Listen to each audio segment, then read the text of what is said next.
Mapagpalang araw sa lahat, share ko lang sa inyo itong gawa kong black and gray na eye portrait. Bali, ito pong pinrint natin. Iba-iba po siya ng size. Tapos pipili tayo ng size na babagay dun sa part na paglalagyan. Sa mga nagtatanong kung paano ako magtimpla ng black and gray, meron po akong ginagamit na tatlong large ink cups. Yung unang cup, solid black lang po. Yung pangalawa, 9 drops. Tapos yung pangatlo, 2 drops. Tapos pupunuin ko po siya ng solution. Kung wala po kayong solution, pwede po kayong gumamit ng witch hazel o kaya distilled water. Tapos ganyan, pupunuin nyo lang. Gamit ko nga pala ito, Glide Special Solution from Glide Tattoo Products. So ito, kinukuha ko muna yung pinaka dulo o yung pinaka hangganan ng crop portrait na gagawin natin. Bali, nagba-bloodline muna ako. Hindi po natin siya pwedeng i-solid na black o dark yung kulay. Pwede rin pong pag nagba-bloodline kayo, pwede pong wala pong tinta o kaya pwedeng tubig lang. Pero ako kasi ang diskarte ko, ginagamit ko dyan yung 2 drops na tinimpla natin kanina. Sinasawsaw ko pa siya sa hugasan para mas malabo, para makita ko lang din yung pinakahangganan na ginawa natin. So bali dito 3RL po yung needle na ginamit ko sa mata niya.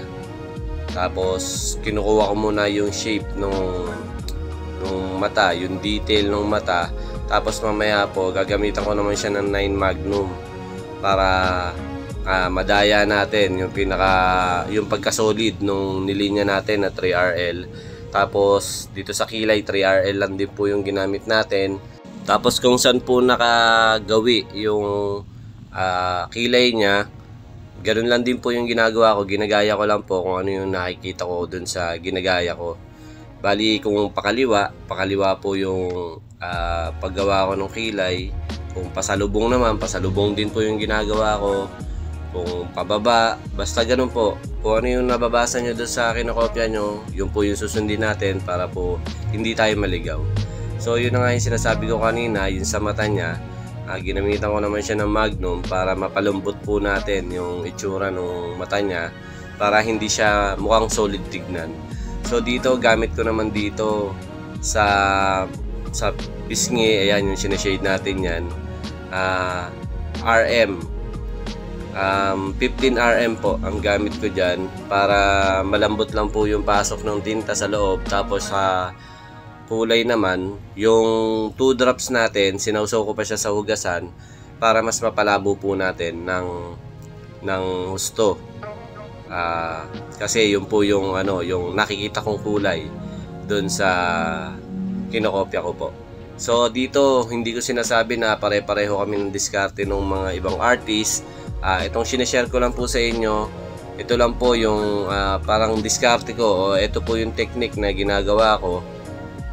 Hindi ko sinasabing ito talaga yung tama, pero ito na po talaga kasi yung nakasanayan ko. Ito na yung lagi kong ginagawa. Okay naman po yung resulta kapag ganung technique yung ginagawa ko.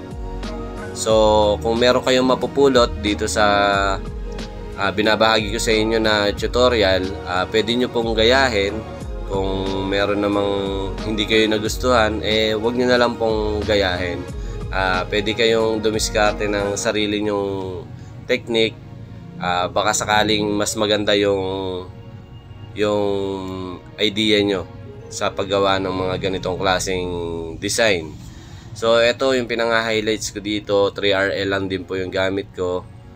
Tapos kung ano lang po yung nakikita ko lang din na kailangang i-highlights o kailangang putian, yun lang din po yung ginagawa ko.